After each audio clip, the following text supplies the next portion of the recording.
Hello மக்களே, welcome back. நம்மளோட big பாஸ்ல ஒரு தரமான ஒரு சம்பவம் ஒன்று நடந்திருக்கு அப்படின்னே சொல்லலாம். இந்த டம்மிக்கின்னு ஒரு சில ரசிகர்கள் இருப்பாங்க இல்லையா? அந்த ரசிகர்கள்லாம் இப்போ காதை எங்கே கொண்டு வச்சு கேட்டுட்டு இருப்பாங்க அப்படின்ற மாதிரி எனக்கு தெரியல. ஏன் அப்படின்னு பார்த்தீங்கன்னா, தினேஷ் விசித்ராவை டார்கெட் பண்ணுறாரு. தினேஷ் எந்த நேரமும் விசித்ராவை குறை சொல்கிறா, ஊர்கல்வி அப்படி இப்படின்னு ஏகப்பட்ட பெயர்கள் இருந்தது. ஓகேப்பா, அக்செப்டபிள். தினேஷ் பேசினாரு, நான் கேள்விப்பட்டேன். இப்போ உங்கள் விசித்ரா அம்மா அம்மான்னு சொன்னாங்களே, இப்போ அந்த அம்மா அப்படின்ற எமோஷன் எங்கே போச்சு ஃபர்ஸ்ட் ஆஃப் ஆல்? இல்லை இந்த வீட்டுக்கு அவங்க என்ன எஜமானியாக இருக்க வந்தாங்களா, இல்லை இவங்களுக்கு மற்றவங்கலாம் வேலைக்காரனாக இருக்க வந்தாங்களா? எனக்கு தெரியல. எனக்கு குக்கிங் வந்து இப்போ அவங்க சமைக்கிறாங்க, வெஷல் வாஷிங் பண்ணுங்கன்னு சொன்னால் அந்த அம்மாவால் பண்ண முடியாதான். அதுக்கு என்னென்னலாமோ சாக்கு சொல்லுது. வேலை செய்யுங்கன்னு சொன்னால் அப்போ நான் குக்கிங் பார்க்கல, நீங்கள் குக்கிங் பாருங்கள், நான் வெஷல் வாஷ் பண்ணுறேன்னு சொல்கிறாங்க. மற்றவங்கலாம் வெஷலும் வாஷ் பண்ணணுமா? இவங்களுக்கு அசால்ட்டாக மத்தியானம் மட்டும் சமைப்பாங்களாம், மற்ற நேரம்லாம் அவங்க சமைச்சு இவங்களுக்கு வந்து வாயில் கொண்டு போய் ஊட்டி விடணுமா? இந்த அம்மாவை செய்யுங்க அப்படின்னு சொன்னால் மட்டும் அவங்களால செய்ய முடியாதான். ஸோ அதனால ரவீனா வந்து 2 நாளாகவே செம்ம கடுப்பில் இருந்தாங்க. வெஷல் வாஷ் பண்ண மாட்டேங்காங்கன்னு இன்றைக்கி வச்சு செஞ்சுட்டாங்கன்னு சொல்லலாம். வெஷல் வாஷ் பண்ணி கொடுங்க, எங்களுக்கு பவுல் தேவைப்படுது, எங்களுக்கு ஸ்பூன் தேவைப்படுது அப்படின்ற. இந்த அம்மா மாயா டீம்கிட்டே வெட்டியாக உட்காந்து பேசிகிட்டு இருக்காங்க. வெஷல் வாஷ்ங்கிறது மார்னிங்கும் பண்ணணும், எல்லாருக்குமே தேவைப்படுற டைமே இவங்க கேட்க தான் செய்வாங்க. இவங்க சமைக்கும் போது கேட்க தான் செஞ்சுருக்காங்க, எல்லாருமே செஞ்சு தான் கொடுத்தாங்க. இன்றைக்கி ஏதோ இவங்க வந்து வாலண்டியராக பேசுகிறத கெடுக்கிறதுக்காகவே ரவீனா வந்து அவங்கள கூப்பிட்டு வந்ததாகவும், ஒரு ஸ்பூனுக்கெல்லாமா என்ன கூப்பிட்றீங்க, அதை நீங்களே செய்ய மாட்டிங்களா அப்படின்னு பேச ஆரம்பிக்கிறாங்கங்க.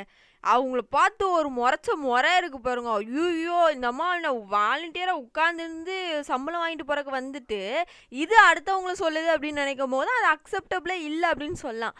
சம்மந்தமே இல்லாமல் தினேஷ் கிட்ட போகுது இது. ரவீனா கேட்டது, அப்போ அவங்கக்கிட்ட தானே பேசணும். தினேஷ்கிட்ட அவங்க பர்சனல் லைஃப்பை பற்றி உடனே எடுத்தாச்சு. இவன் மனுஷன்ட்டெல்லாம் எவனா வாழ முடியுமா? ஒர்க்லேயும் இருக்க முடியாது, இது இங்கே மாதிரி வீட்டுக்குள்ளேயும் இருக்க முடியாது. இதெல்லாம் என்ன ஜென்மம், இதுங்கெல்லாம் இருந்து என்ன பண்ண போகுதுங்க அப்படின்ற மாதிரி. இதுதான் உண்மை முகம், இதுதான் அதோட கேரக்டர், ஓகேவா? ஆனால் அது இத்தனை நாளாக ஒரு ஃபேக்கான ஒரு ட்ராமா ஆடிருக்கு அப்படின்றதான் பார்க்க முடியுது. தினேஷ் அவ்வளோ தூரம் சொல்கிறீங்க, எப்படி பேசுகிறான் பாரு, அப்படி பேசுகிறான் பாரு விசித்ராவை பற்றி அப்படின்னு. இப்போ இது பேசுகிறது நீங்கள் என்ன சொல்லுவீங்க? எப்போ பார்த்தாலும் அடுத்தவன் பர்சனல் லைஃப்பை பேசுகிறதா இந்த அம்மாவுக்கு வந்து வேலையா? ஸோ அதை தான் செஞ்சிட்ருக்கு. ரக்ஷிதா, நீ திரும்ப வந்துடாத, அப்படியே போயிடு.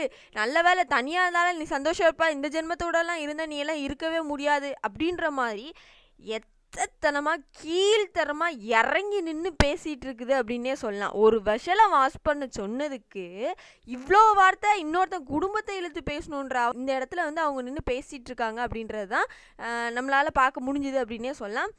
அது மட்டும் இல்லாமல் அவங்க சொன்ன ஒரு விஷயம் அப்படின்னு பார்த்தீங்கன்னா, இதுங்கெல்லாம் என்ன ஜென்மங்க, நேரம் மாற்றி பேசுதுங்க, சும்மா கொஞ்சம் பேசிட்டு ஏமாத்துதுங்க, எமோஷ்னல் கனெக்ட் ஆகலையாமா, என்னென்ன பேசுகிறான் பார் அப்படின்ற மாதிரி ரொம்ப கீழ்த்தரமாக சீப்பாக இதுங்கெல்லாம் எதுக்கு உயிரோட இருக்குங்க, இதுங்கெல்லாம் ஒரு ஜென்மமா சை அப்படின்ற மாதிரிலாம் இறங்கி பேசிகிட்டு இருக்குது. விசித்ராவோட உண்மை முகத்தை தெரிஞ்சதுக்கு நமக்கு ஒரு பெரிய அப்படின்னே சொல்லலாம்.